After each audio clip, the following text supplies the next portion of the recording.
It plagues you no matter how much you try and live everyday life. It never leaves you. It's something that's been placed in the heart of man from the beginning of time. The drive to hunt, to brave the elements and rise victorious. The dream is not just any hunt, but the perfect hunt. A trying environment and a challenging prey.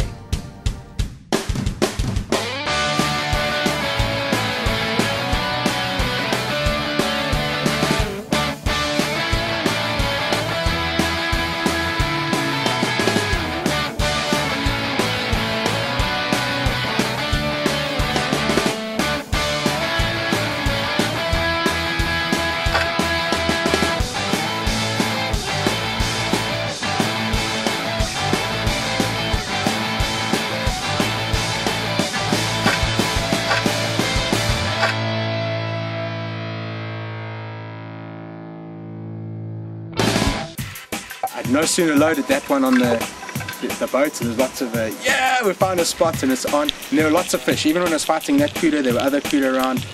That spot was on. There were bait fish. It was all happening, and we could see this was going to work. Reloaded, and no sooner had I reloaded, there was a Dorado in front of me.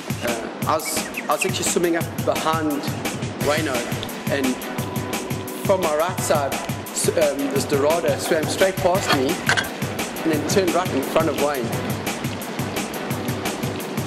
I mean, it was almost in a split second, you know, got the camera on, and Wayne just got up and shot the fish. Chris put a second shot in that one for me, and yeah, thanks Chris. It was quite funny because I shot it through the head right there, and then Chris put his finish shot right there. So we got that one, and that was really exciting. It was a beautiful fish, it was colourful. My first Dorado, managed to pick it up and get it. And that turned out to be a really good spot for us. Another amazing thing that happened on that spot was we rigged up a buoy to mark our spot, and we clipped a burley bag and a flasher on that buoy. We're going from the one pinnacle to the next, and we were just sitting there chatting, and we're going, you know, it's funny, we never ever see crayfish here. And right underneath the flasher, like right underneath it, we look down and there's a crayfish crawling, one of these huge Mozambican crays. Huge. It was like just funny with the flasher because like X marks the spot, and it was right under it, not even half a meter to the left or the right. There was this crack, and this crack was just full of these giant Mozambique crayfish. It was actually quite surreal, you know, that we'd been talking about it, and there they were, you know. And I started filming them, and then they started moving off, and I was stuck between this dilemma of filming these crayfish and catching one, and I'm going, what do I do, you know? So I filmed them a little bit, and then I thought, nah, I've got to grab one, and you know, but they're massive, you know, and I was lucky enough to grab one, like right off, you know, on Swan's big horns, you know. And he got hold of a good one, a real big one. I just the camera with one hand and Chris shaking with the other hand.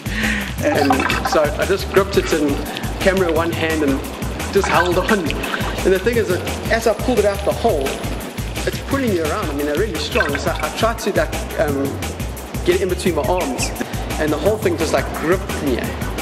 He comes up, and the thing he had in one hand, and it wrapped himself around him, and the claws under his armpit. He breaks the surface.